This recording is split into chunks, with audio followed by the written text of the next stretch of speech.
In the summer of 1187, the land of the Levant was boiling with rage and hope. After years of violations, Reynald de Chatillon, known to the Muslims as Arnat, crossed every red line.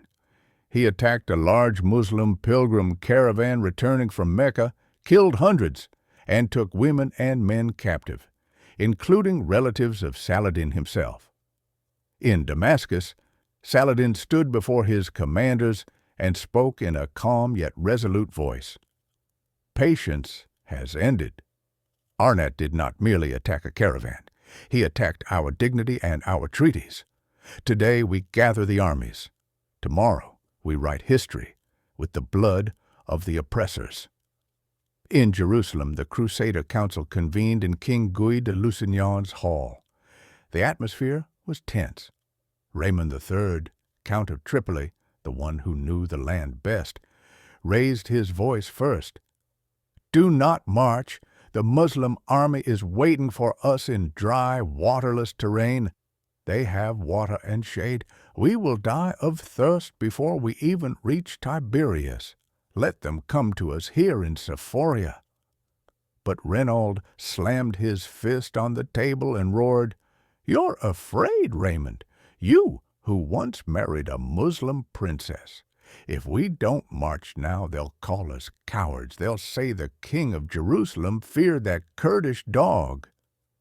Guy, still hesitating, looked around the room, then declared, "We march. We will relieve Tiberias. We will fight beneath the true cross.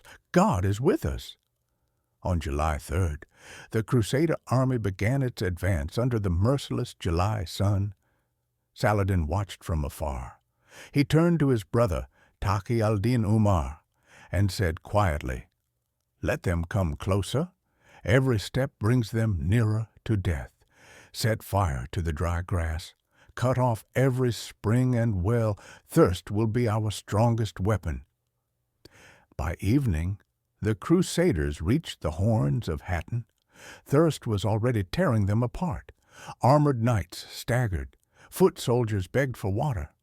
Inside the royal pavilion, Guy spoke to his commanders in a broken voice. "No water, no food. How do we survive tomorrow?" One desperate knight answered, "Victory or martyrdom, my lord, but God have mercy on us."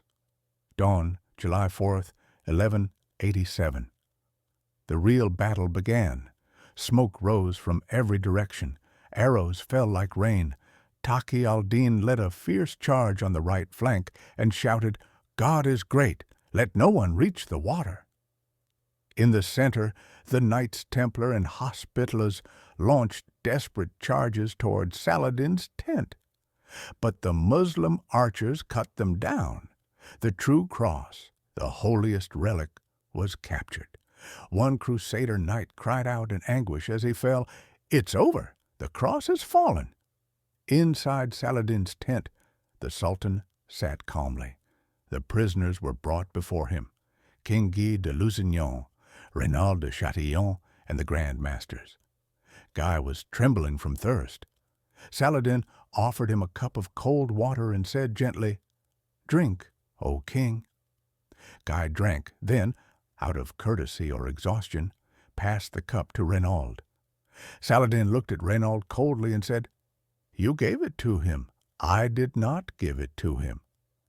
Then he turned directly to Reynald and spoke, his voice heavy with restrained fury.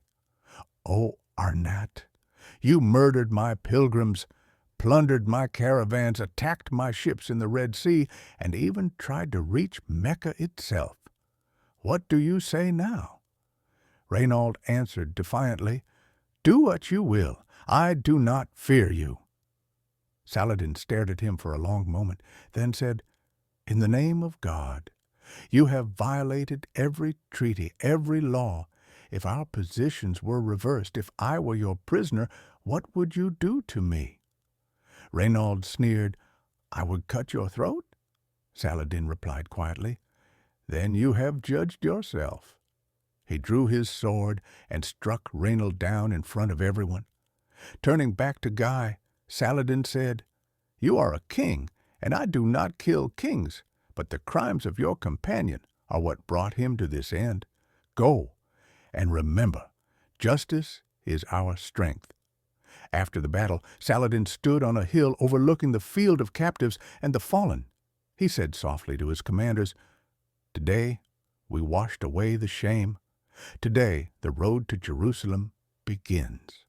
In October 1187, he marched on Jerusalem.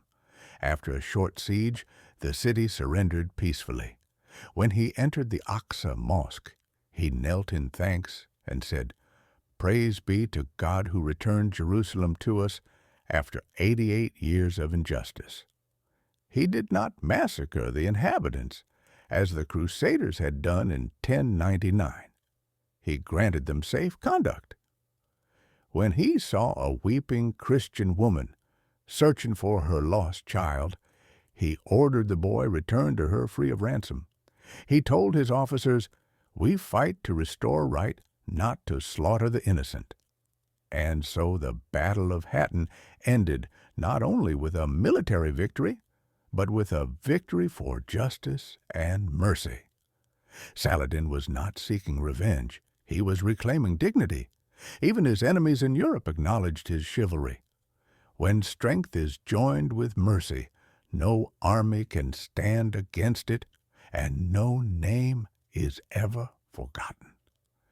If you'd like more dialogue in a specific part, like inside the Crusader camp during the thirst or during the